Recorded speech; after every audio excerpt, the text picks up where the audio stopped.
Mineral water का नाम सुनते ही जुबान पर एक ही ब्रांड का नाम सामने आता है, वो है बिसलेरी। समझदार जानता है कि हर पानी की बोतल बिसलेरी नहीं। और यह वाक्य पढ़कर आपके जहन में आ ही गया होगा कि ये तो सबसे भरोसेमंद और भारत के नंबर 1 मिनरल वाटर का ब्रांड बिसलेरी के एक विज्ञापन का है। बिसलेरी की स्थापना इटली के सिग्नोर फेलिस बिसलेरी ने की थी। 1965 में इटली के नोसेरा उम्ब्रा में उनके नाम से जन्मा ब्रांडेड पानी बेचने का फॉर्मूला भी हमारे देश में सबसे पहले फेलिस बिसलेरी ही लाए थे। सिग्नोर फेलिस बिसलेरी एक व्यापारी, इन्वेस्टर और केमिस्ट्री कंपनी थी। शुरुआत में ये एक मलेरिया के इलाज के लिए दवा बनाने वाली कंपनी थी। उसी दवा को बेचने के लिए इस कंपनी की मुंबई में भी एक शाखा थी। भारत के ही खुसरू संतूक के पिता बिसलेरी कंपनी के भारत के एक लीगल एडवाइजर होने के साथ बिसलेरी परिवार के डॉक्टर रोजीज के काफी अच्छे दोस्त थे। भारत में हो रही व्यापार वृद्धि को देखते हुए बिसलेरी के मालिक डॉक्टर रोजीज कुछ अलग करना चाहते थे। उस समय मुंबई में मिलने वाली पानी की क्वालिटी काफी खराब थी। तब डॉक्टर रोजीज को लगा कि क्यों ना अपना बिसलेरी कॉन्सेप्ट वाला बिजनेस भारत में शुरू किया जाए। यह बिजनेस भारत में भी काफी सफल हो सकता है। और डॉक्टर रोजीज ने खुसरू संतूक के साथ 1965 में मुंबई के ठाणे में बिसलेरी का पहला वाटर प्लांट स्थापित किया। बिसलेरी ने शुरुआत में मार्केट में 2 प्रोडक्ट को उतारा। पहला था बिसलेरी वाटर और दूसरा था बिसलेरी सोडा। बिसलेरी के ये दोनों प्रोडक्ट्स पहले बड़े होटल्स और रेस्टोरेंट में ही मिलते थे, बाद में धीरे धीरे मार्केट में उतारी गई। शुरुआत में बिसलेरी पानी से ज्यादा सोडे के लिए जाना जाने लगा और तब उन्हें बिसलेरी वाटर बेचने में ज्यादा सफलता नहीं मिली। इसी वजह से खुसरू संतूक अपने इन ब्रांड्स को आगे चलाना नहीं चाहते थे।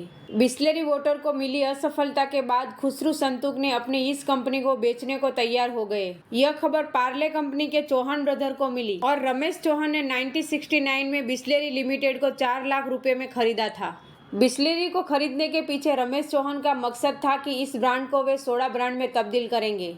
तब बिसलेरी के देश भर में मात्र 5 स्टोर थे, 4 मुंबई में और 1 कोलकाता में। रमेश चौहान ने बिसलेरी के बोतल बंद पानी वाले 2 ब्रांड बबली और स्टील के साथ बिसलेरी सोडा भी लॉन्च किया। पार्ले समूह ने कई सालों तक सोडा और पानी दोनों बिसलेरी ब्रांड के नाम से बेचा। उस वक्त सॉफ्ट ड्रिंक कांच की बोतल में बिकते थे और उन्हें पीने के बाद वापस करना होता था। कुछ समय बाद पार्ले ने एक रिसर्च की और पाया कि भारत के सार्वजनिक स्थल, रेलवे स्टेशन और दूसरी जगहों पर पानी की प्योरिटी नहीं होने के कारण लोग प्लेन सोडा खरीद कर पीते हैं। तब पार्ले कंपनी को लगा कि क्यों न इन जगहों पर प्योर वाटर उपलब्ध किया जाए, जिससे लोगों की पानी की समस्या भी खत्म होगी और बिसलेरी वाटर का बिजनेस आगे बढ़ सकता है। उस समय पार्ले ने डिस्ट्रीब्यूटर्स की संख्या बढ़ाई और उन जगहों पर बिसलेरी प्योर वाटर की पूर्ति की और समय के साथ ही ब्रांड को प्रमोशन और ब्रांड की पैकिंग में नए नए बदलाव के साथ मार्केट में बिसलेरी वाटर काफी मजबूत होता गया। 1985 के दौरान पेट यानी प्लास्टिक मटेरियल ने इस उद्योग को बदल डाला। ये हल्का, मजबूत और रिसाइकल किया जा सकने वाला ऐसा पैकिंग मटेरियल था जिसे किसी भी आकार में ढाला जा सकता था।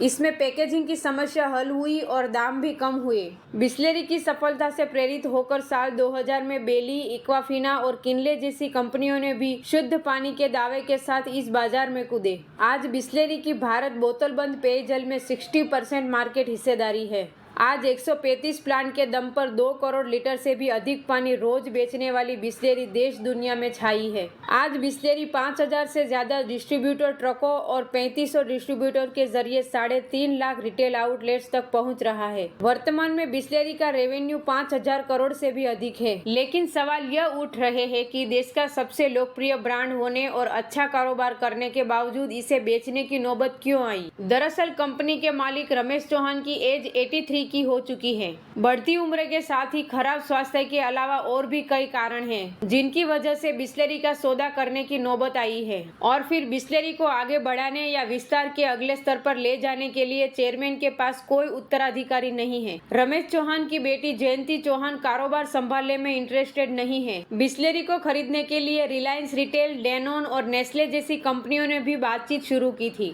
लेकिन टाटा के साथ बिसलेरी की बातचीत करीब 2 साल से जारी है और रमेश चौहान को भरोसा है कि टाटा ग्रुप ब्रांड बिस्लेरी को आगे बढ़ाने में मदद करेगा। रमेश चौहान ने कहा कि बिस्लेरी को बेचना एक दर्द भरा फैसला है, लेकिन उन्हें टाटा का वैल्यू और इंटीग्रिटी संबंधी मापदंड पसंद है, इसीलिए उन्होंने दूसरे खरीदारों की तुलना में टाटा कंज्यूमर को बिस्लेरी बेचने में प्राथमिकता दी है। रमेश चौहान ने कहा कि वो टाटा ग्रुप के कामकाज को पसंद करते हैं। Deal Tata consumer product limited के साथ पूरी हो गई है, जिसके लिए 7,000 करोड़ रुपए का सौदा किया गया है। ऐसा भी नहीं कि रमेश चौहान की बेटी कंपनी चलाने के काबिल नहीं। पहले रमेश चौहान की बेटी जयंती चौहान बिस्लेरी के वाइस चेयरमैन के पद पर काम कर रही थी और उन्होंने मुंबई और दिल्ली दोनों ऑफिस को संभाला हुआ था। इसके अलावा वो कंपनी के प्रोडक्ट डेवलपमेंट में marketing, product operation, communication, brand management के साथ साथ डिजिटल मार्केटिंग का भी काम देखती थी और उनकी लीडरशिप में बिस्लेरी ने ऊंचाई भी हासिल की है, लेकिन वो इस काम को आगे नहीं करना चाहती है। वैसे जयंती चौहान की तरफ से अभी कोई खुलासा नहीं किया गया, लेकिन हो सकता है वो अपना कोई बिजनेस शुरू करना चाहती हो।